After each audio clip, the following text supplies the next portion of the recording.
नमस्कार, माधुरीज किचनमध्ये तुमचं खूप मनापासून स्वागत आहे. आज मी तुम्हाला बघा अशा प्रकारचे शेवग्याच्या भाजीचे कटलेट करून दाखवणार आहे. खूप मस्त लागतात आणि हेल्दीही होतात आणि मुलं नक्की आवडीने खाते. चला रेसिपीला सुरुवात करूया. शेवग्याच्या भाजीचे कटलेट बनवण्यासाठी इथे बघा ही भाजी मी अशी निवडून घेतली आहे, पानं घेतली आहे. प्रथम आपण भाजीसाठी लागणारा ठेचा बनवूया. हे बघा 4-5 मिरच्या, 7-8 लसूण पाकळ्या, 1 इंच आलं हे जरा मिक्सरला वाटून घेते. हे आपला ठेचा बनवून झाला आहे. आता आपण या भाज्या थोडं परतून घेऊया. आणि मध्ये 2 चमचे तेल घेतले. तेलावर आपण जिरं घालूया.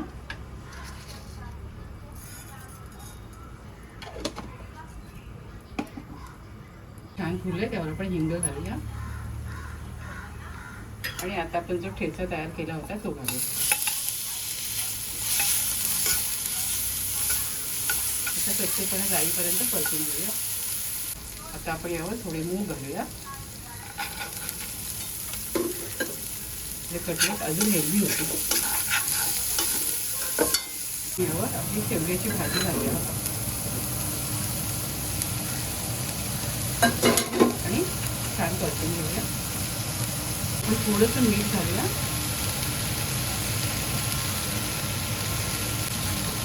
आणि शेवग्याची भाजी छान परतून झाली. आता आपण गॅस बंद करूया आणि गार करून घेऊया. शेवग्याची भाजी आणि मुगाचं मिश्रण गार झालं आहे. आपण आता हे मिक्सरमध्ये वाटून घेऊया. असं जाडसर मी वाटून घेतलं आहे असं, त्यामुळे आपले कटलेट छान लागतील.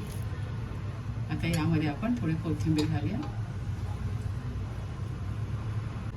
धणे पावडर, लाल मसाला, मीठ आणि हळद घालूया.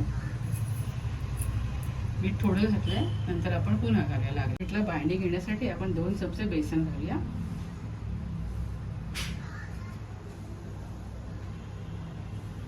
आणि छान सारं मिक्स करून घेऊया.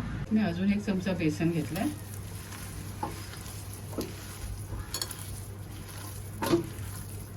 तयार झाले बघा.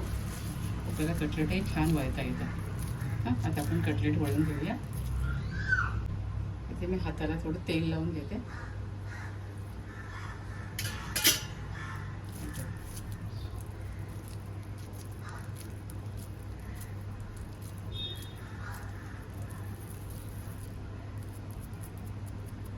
आणि अशा प्रकारे सर्व कटलेट मी वळून घेते बघा असे. बघा इथे कटलेट वळून झाले. आता आपण तळायला घेऊया. इथे पॅनमध्ये तेल तापत ठेवले 2 चमचे. कटलेट तळायला घेऊया. असे पातळ करायचे म्हणजे छान होतात.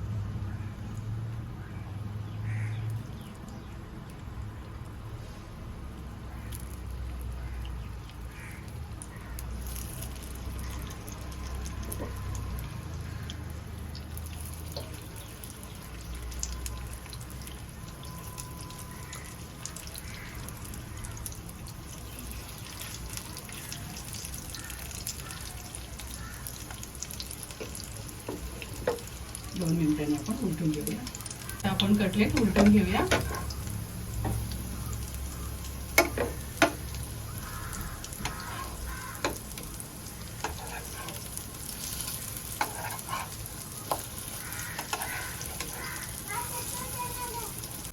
इथे आपले कटलेट तयार झाले. मी आता हे काढून घेतो.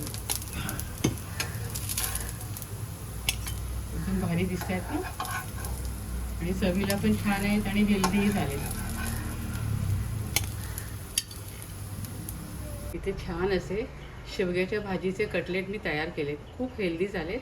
तुम्ही सुद्धा माझ्या पद्धतीने असे कटलेट करून खात राहा, आनंदी राहा, स्वतःची काळजी घ्या आणि माझे व्हिडिओ पाहत राहा.